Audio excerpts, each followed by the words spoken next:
Hello. Hi, everybody. Here we are talking. I'm Tanis. I'm Chris. Talking. Talking.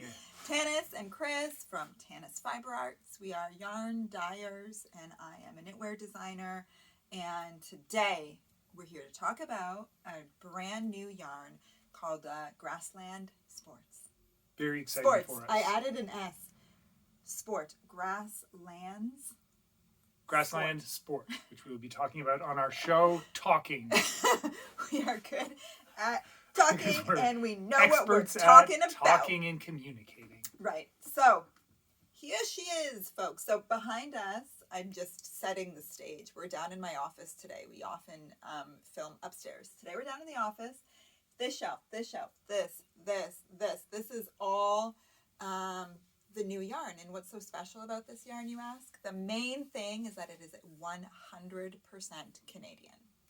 Depending on where you're from, that may not sound like a big deal, but to us it is, because it's kind of been like the white whale for us, right? Yeah. So I want to first just give you the nitty gritty details about this yarn. I feel like I must be holding a skein, so I will hold this one. So Grassland Sport weight yarn.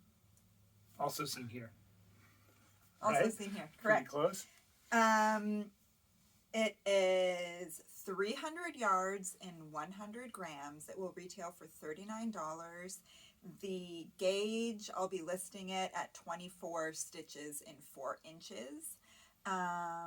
It's very versatile. I will get into that later on, but officially that's what I'm going to be listing it as. Classic sport weight.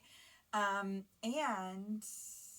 it is a mix, okay? The sheep that are involved in this yarn are a Corriedale Targhee blend. Are those the main points that if you just wanted to know the details of the yarn, that's it? I think in terms of like technical specifics, I have a question that may be dumb. Yeah, go for it. When you say Corriedale Targhee, is it wool from 2 sheeps or is it a blend? That's a good question. I believe that the sheeps are probably crossbred. Nice. But I actually couldn't say 100% for sure. Oh, the other detail that is super helpful and that you can probably find a lot of information on is that this yarn is from a mill called Longway Homestead. They have a website. They are incredible educators on the Canadian wool industry and on sheep and on sustainability and on the contribution of sheep to the environment and all the different ways. They're an incredible source, super transparent. And so a lot of answers to questions can be found there. Yeah. I've done all the research that I can, and I've just got like a lot in my brain, and I'm doing my best. It's hard. Do you know what? This might be showing the inside track on the way the thinking process goes, but when we found it and you go and you check out their website and the information available and you learn about it and it's all good, you're reading it and you're like, that's fantastic.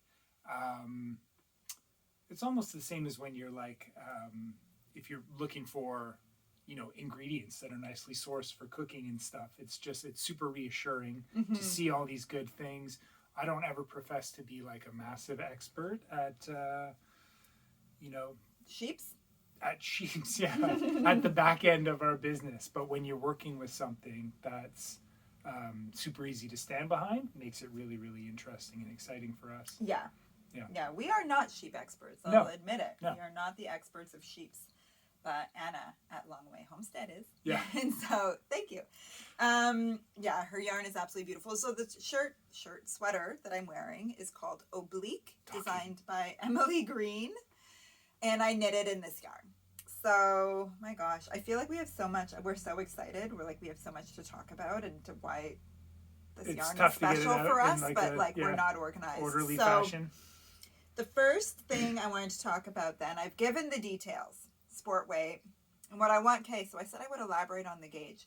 This is a DK weight pattern, and I knit it with our sport weight yarn with no modifications. Which is not something we've traditionally stocked. That's right. Yeah. Sport weight falls kind of right in between fingering weight and DK weight, and truthfully, I used to think, until I discovered its versatility. I used to think, well, you don't need sport weight. We've got fingering and we've got DK. Sort of true. Also, if you have sport, maybe you don't need both fingering and DK. You know what I mean? Like, it kind of goes both ways. So don't panic. We're not canceling anything. No. But I was initially kind of went about the sport weight. And then when I started knitting with it, I went, oh, this is cool because I can knit both fingering weight patterns and I can knit DK weight patterns with it. The gauge is super versatile. Now, I wouldn't use this for socks, mainly from a sturdy point of view. Not that it's not a sturdy yarn, but just that we're really hard on our socks. We wear knit socks every day, and I really like the nylon content. So we're in a situation where the kids will wear knit socks too. Things end up in the machine, and for sock, I think we're both on the same page here.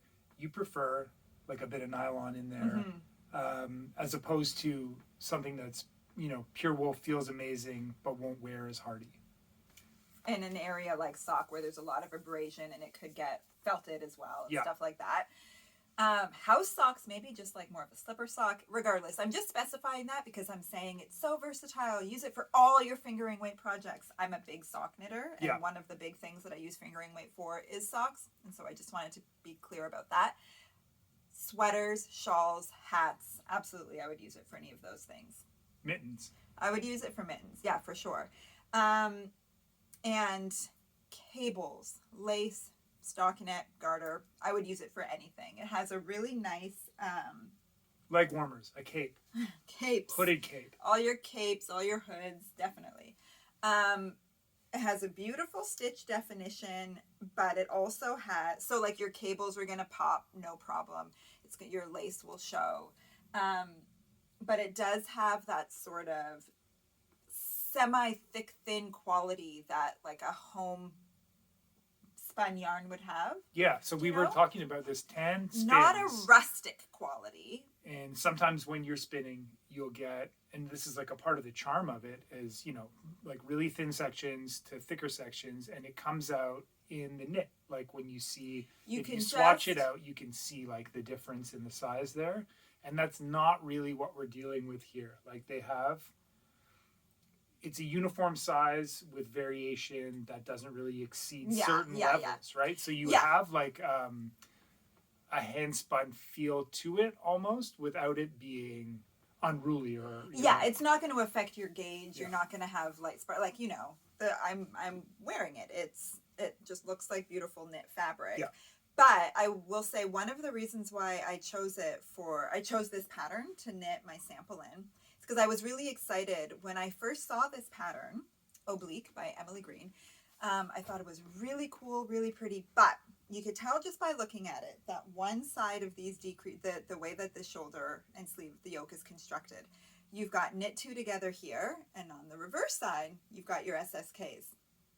There's a lot of fancy dancing we can do around it to avoid this, but knit two together is almost always neater than an SSK. And in a really, really crisp, like superwash yarn, that difference is really exaggerated. Whereas in a yarn, a more like sort of bouncy, fills in the gaps, kind of maybe has a bit more thick, thin, a little bit more action, dynamism to it, it's not going to show as much. Yeah. And so that was one reason why when I saw this pattern, and then I knew we had this yarn, I was like, these two are going to go together really well. It's very forgiving in that sense. Maybe that's what I'm trying to say. I think that's a good way to put it, right? For sure. Yeah. So it's not always, sometimes you really want that super crisp, but just in sort of talking about the texture of it, it has a bit of texture. There's a balance point there too. There's nothing you can't do with it. Like it's not too rustic for, certain projects. Like you said, you can do cables and lace work and stuff. You can knit anything with it, but I just wanted to I felt like the SSK knit two together example just sort of highlights the texture that it brings that sort of can be forgiving and can be really lovely if it's something that you like in your project. So then I just mentioned superwash yarn. So one of the main questions that people asked, I put a question box on Instagram yesterday, and a bunch of people asked me in regards to this yarn if it's superwash. It's not superwash. It's completely untreated. pure 100% wool. And because that question was asked so many times, I feel compelled, I've said it a ton, but I will always repeat it, that none of our yarns are superwash. I think that a lot of people, superwash does mean machine washable, okay? But there's more than one way to make a yarn machine washable. There's basically two ways. One way is the superwash process, where the yarn is coated in essentially a polymer to prevent it from felting when there's agitation and friction. That's superwash. That adds a sheen, that adds a drape, and it effectively removes sort of like the wooliness of a yarn. A lot of people who find wool potentially sensitizing, like itchy. Sure, The yeah. superwash, it's not, because it's, or it's not itchy in the same. People who are non-tolerant of wool are probably non-tolerant of all wool. But at any rate, that is superwash. All of our yarns are pure wash wool yarns. They are treated with a completely different descaling process, where rather than being coated in a polymer, they're treated in this organic process that we don't do. It comes, we buy it Treated, spun. Yeah. Where it's descaled, so that removes the sort of texture in the fibers that when friction is applied or agitation, then they don't felt because of that. So it's a different process, and it's not superwash. And it's complicated, and I like to clarify that whenever I'm given the opportunity. So, and going back a bit, there was a couple of years where superwash was our bread and butter. In the 2010s, we started with yarn superwash. available to us. Our Aran, our DK, and our fingering, I guess we just called it sock back then. Yeah. Was superwash, and there's definitely advantages to working with it. Like, it takes dye beautifully, and what you put on is what you get out, basically. Yeah. Like when sticks. If you're laying down your color to a skein shines, in like it glows. a painting type of way, or using speckles or whatever, basically what you put on a skein is what you're going to see as the finished product, more or less. And that's very nice in terms of, if you're talking about the canvas you're working with, that was how we learned to dye, and we based our colors off of that, and then adapted as we changed yarns, which had its advantages and disadvantages. Yeah, sure. And so then I wanted to step in a little bit to talk about why we said we started with superwash yarns, and then we moved to pure wash yarns, and now we're so excited. We still have pure wash yarns. They're still available. Why it's such a big deal for us that we now have this 100% Canadian untreated yarn available. And one of the main reasons is because it is not readily available to hand dyers. Yeah. Hand dyers, but it is something that I have been asked for countless times over the years. And the truth is, we buy hand dyers. Typically, look, I'm speaking in broad strokes here, but typically, especially if you do any amount of wholesale where you need to be able to supply large amounts of consistent product, you have very limited amount of options of where you can buy your raw material. There's a few companies that do it who sell undyed skeins of yarn to hand dyers, and in Canada in particular, we've got there's a couple, fewer than there are in the States. We used to buy some things from the States, but at this point it is just not fiscally possible. No, the exchange is one thing, and then you get dinged maybe 50% of the time by customs, right? 100% of the time, and it is increased like dramatically. And then the dollar exchange is just not possible for us to sell it at a price that makes any sense. And so we buy our yarns from Canadian manufacturers, and those manufacturers buy all of their fleece from overseas. I mean, the majority of the merino is from New Zealand, and most hand dyers were dyeing in merino. We started in 2007, okay? So the industry has changed a lot since then. But back in the day, it was very just merino. It was just superwash. Merino was all that people were buying from hand dyers. And I still think that it's still the majority, because people want soft and they want bright colors. And at any rate, I'm trying to stay on task, but it's very difficult. And when I would contact the manufacturers and be like, what do you have that's Canadian? They were just like, we have merino. It's nice. And funny, of course, a lot of these big manufacturers, they don't knit. They have no idea what you're talking about. Right. They just make their yarn. Yeah. Because their main business is not making yarn for hand dyers. Their main business is making yarn for the commercial apparel industry, and their side small business is making yarns for hand dyers. True. So, yeah, gosh, what a journey. And I had contacted, there are a few mills in Canada who do small batches of Canadian yarn, but emphasis on small batches, not enough to be able to consistently stock and not at a price point that we could resell. Right. So, fast forward, 2007 to 2024. I don't even know how many years that is, but I guess it's 17 years? Yes. And Anna put up, Anna put on her I Follow Long Way Homestead on Instagram, and she said, ready to open. We're going to experiment with opening up a few wholesale accounts for dyers if you're interested. You spoke to her in Toronto. Yeah, right? Then I saw her in Toronto at Knit City. Knit City, yeah. But I had already contacted her about that, so she brought us over a sample and stuff. And the good news is I absolutely adore this yarn base. Oh, yeah. It's still available in limited quantities because this is a new venture for her. And good for her, very clever. She did not want to, over promise and under deliver. So she has very, realistic notions of how much she's able to supply. And we're just going with that. We'll take whatever we can get. But the yarn itself, describe what you feel about the yarn. Okay. In terms of feel, in terms of what? I will say, I'm just going to say right off the bat, I'm wearing this over nothing. I'm wearing a bra. Yeah. But I don't have anything under it. I'm wearing it next to skin and I am very comfortable. Yeah, so that's I haven't even knit with it yet, but my experience of yarn starts right out of the box, right? So anything we dye, I'll open the box and take it out to soak for it soaks for a couple hours or overnight before I dye it. Love this right off the jump. So it came skeined, undyed, but skeined up like this, and pulled them out. First impression, super light, really good squish to it, really beautiful elasticity, which is not a guarantee in a more rustic yarn.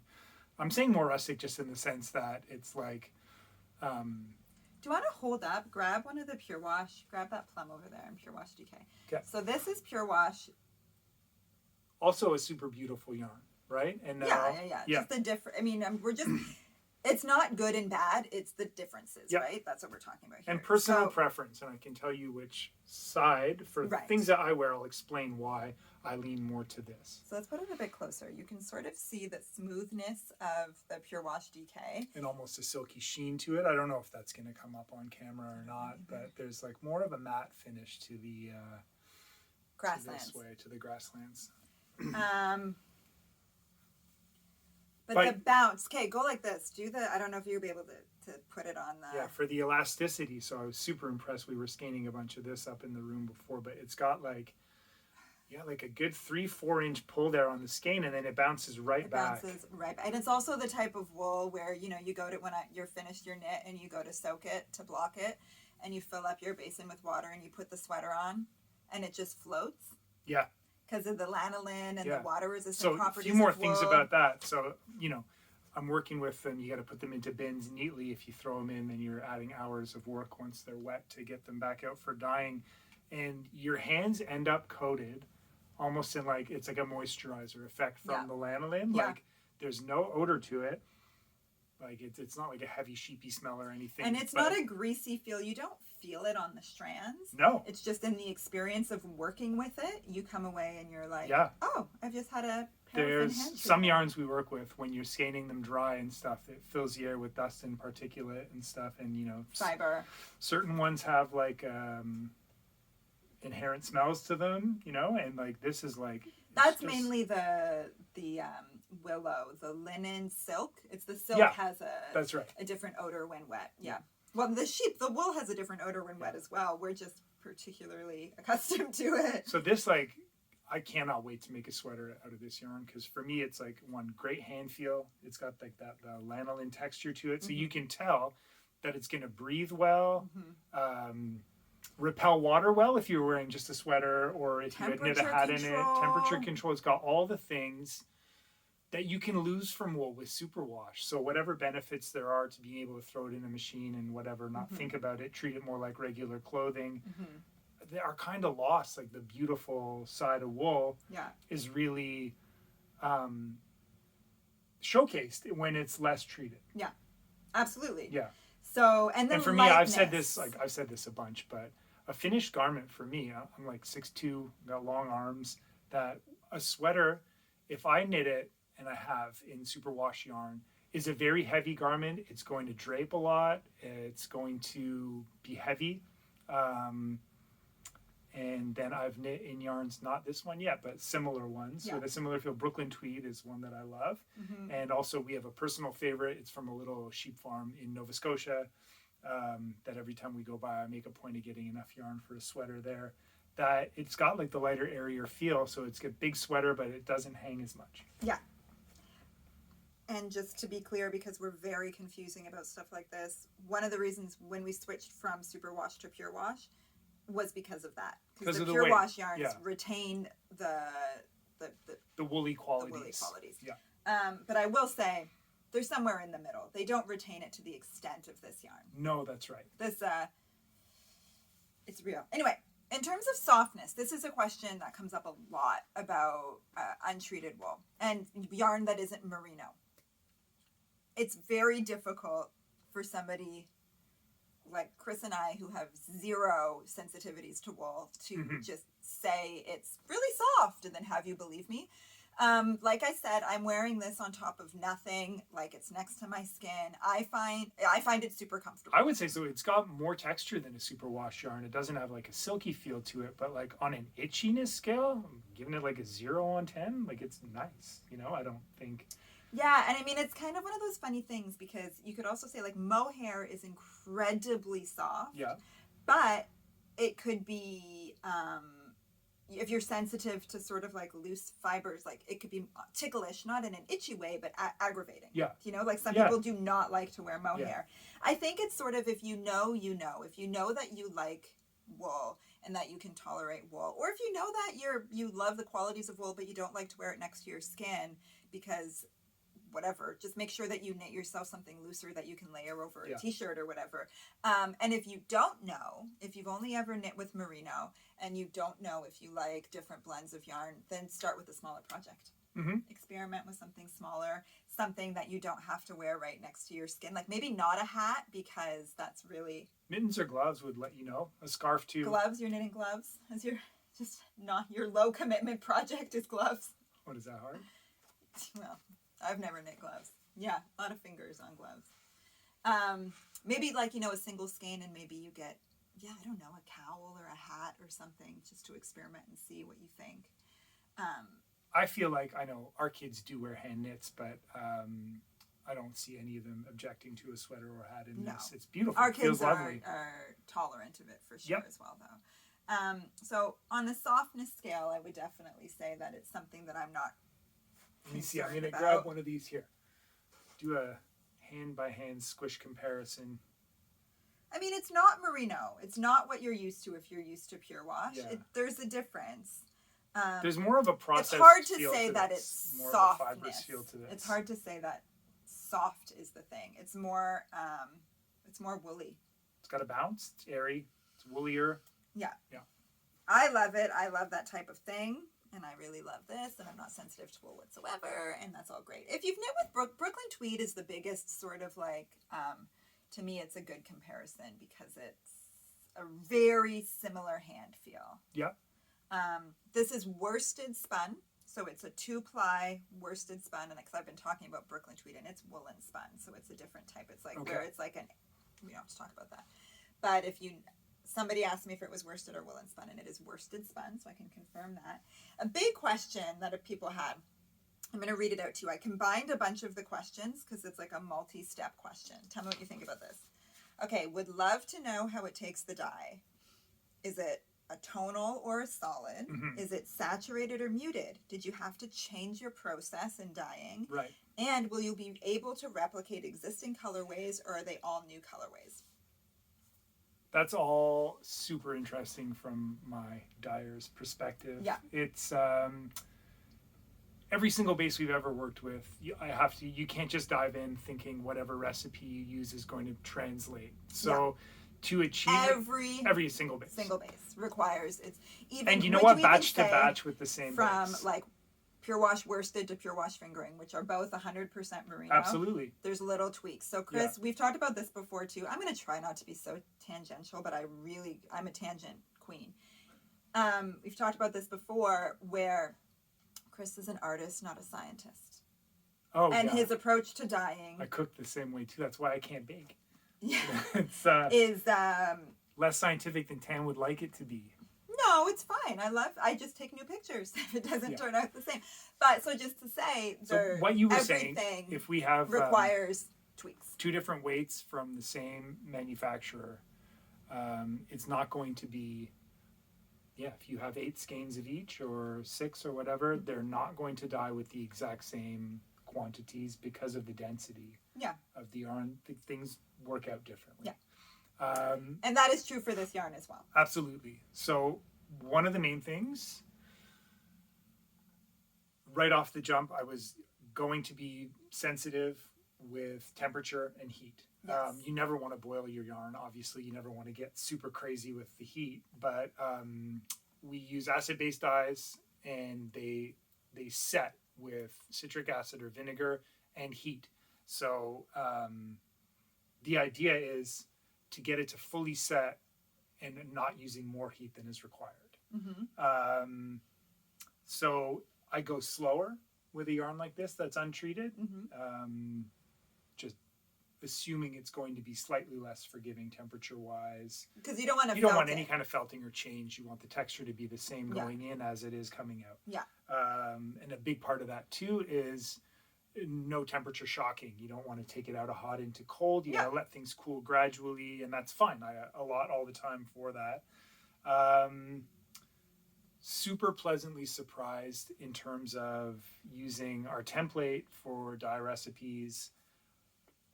The similarity in results with Pure Wash have been like pretty consistent. Yeah. I noticed that blues are a little bit harder to set. Mm-hmm. I mean, obviously this is midnight and it came out really, really nicely, and we're talking like clear water when it's rinsed. Grab a midnight in Pure Wash worsted off the shelf. Like, pretty comparable, right? You're right. This one even looks darker. It's like the shine on that one's making it look like a lighter blue. They're very similar in tone. They're very similar. So many of the colors you were able to achieve. I mean, I think with enough experimentation and enough enough batches, you would be able to dye just about any color. Yeah. So I'm going to say it hits, it's turquoise, that it hits kind of a breaking point. Yeah. You have to be, turquoise is always, a finite amount that it'll accept. In my opinion. It's tough, although in Pure Wash and Superwash, reds tend to be more of an issue, whereas this somehow takes reds really well. Right. But, and the overall result, there's less of a shine to the finish.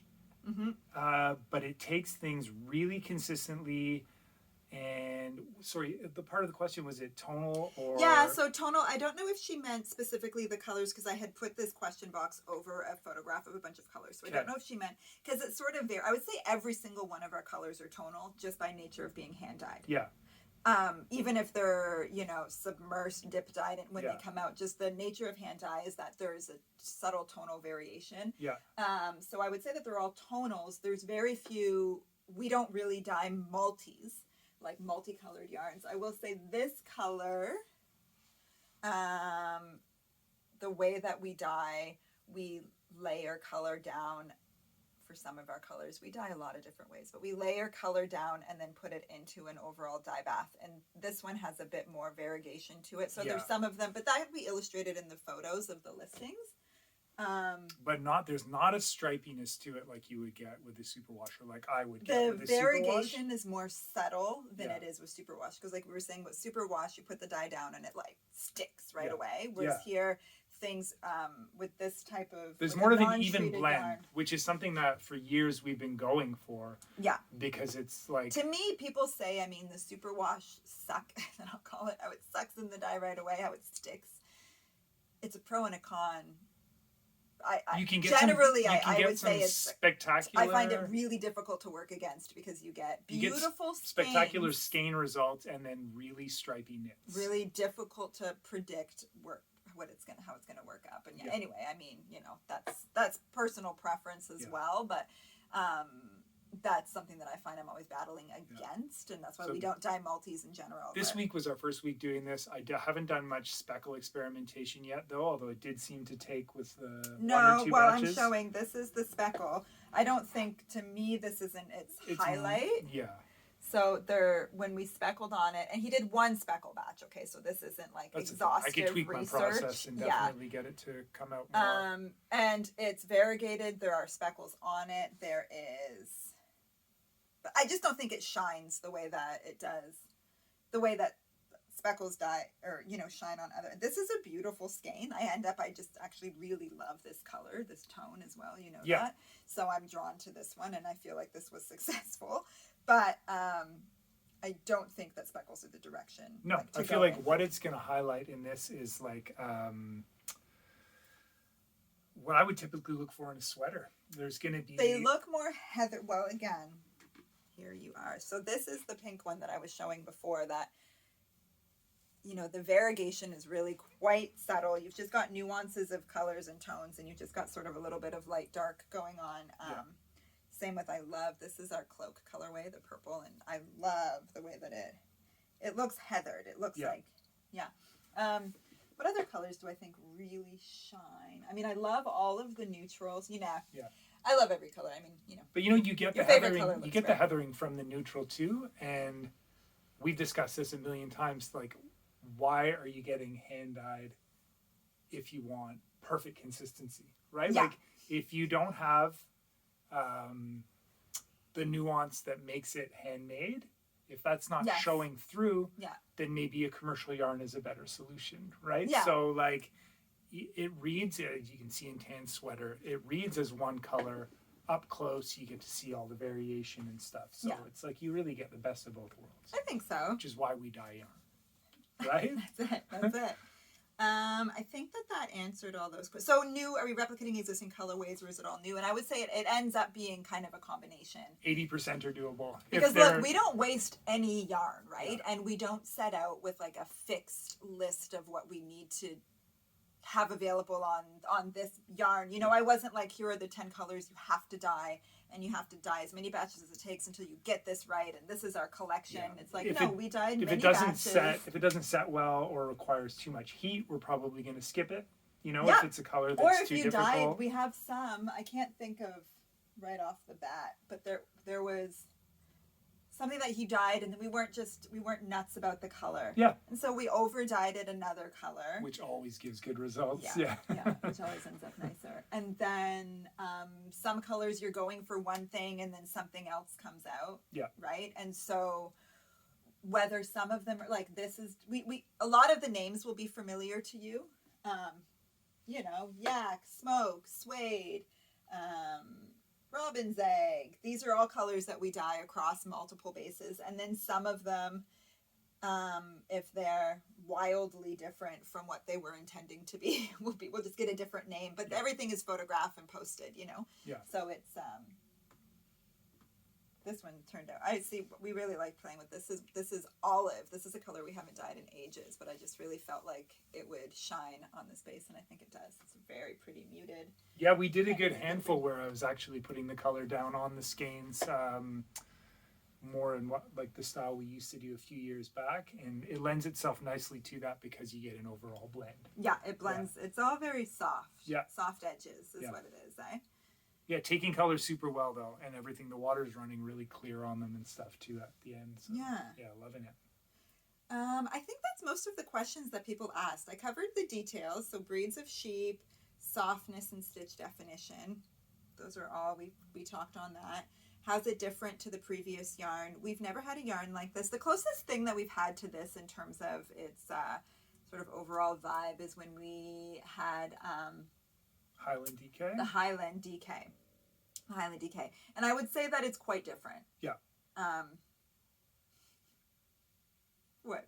how different. I mean, it's really hard. It's just a different can spin. hold two up It's if you're not I mean, holding it, there's it's one hard up to there say. here. There's some Highland DK up there if you wanted to grab one. The spin is different. The twist, I should say. Wanting goldenrod. Oh, this is lovely too, man. I mean, we've never sold you guys anything we couldn't stand behind, right? Highland DK. No, it is really nice.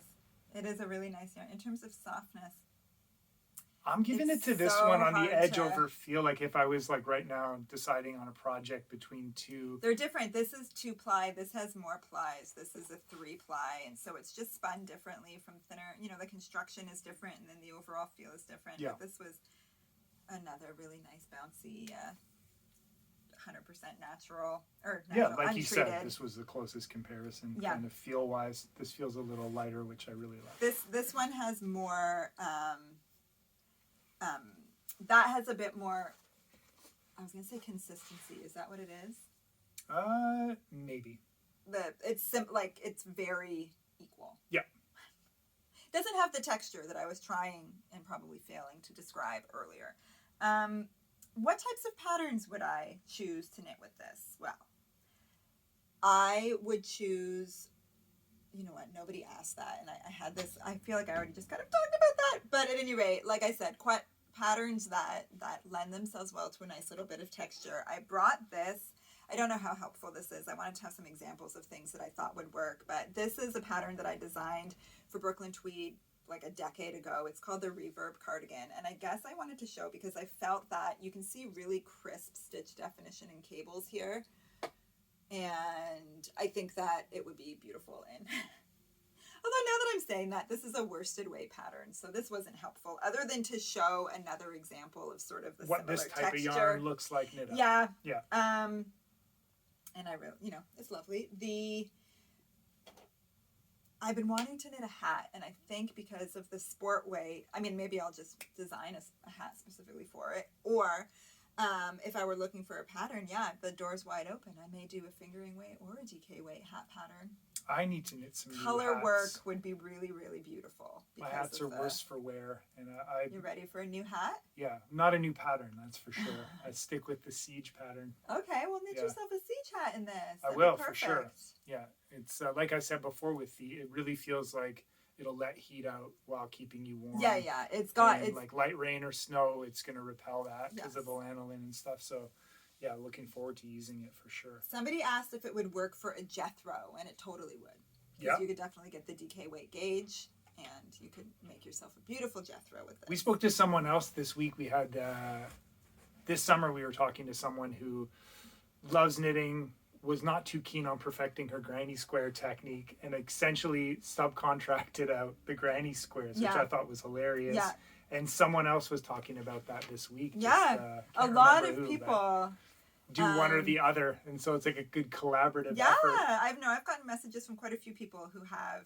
In case you don't know, the context of this is I designed a pattern, well, 2 patterns in the spring that feature both crochet elements and knitted elements. Yeah. And I was surprised and delighted at how many people do both, because I was kind of worried that people wouldn't be interested in doing both.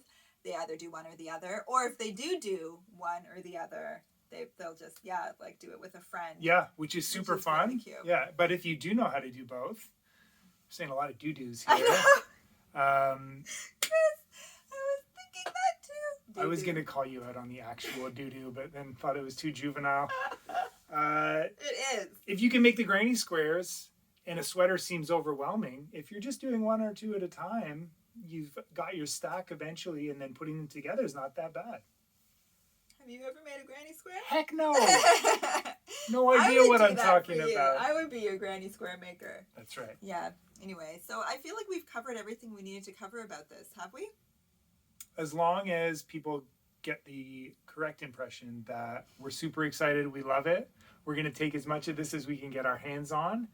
I'm going to try keep it fun with the colors and what we're offering.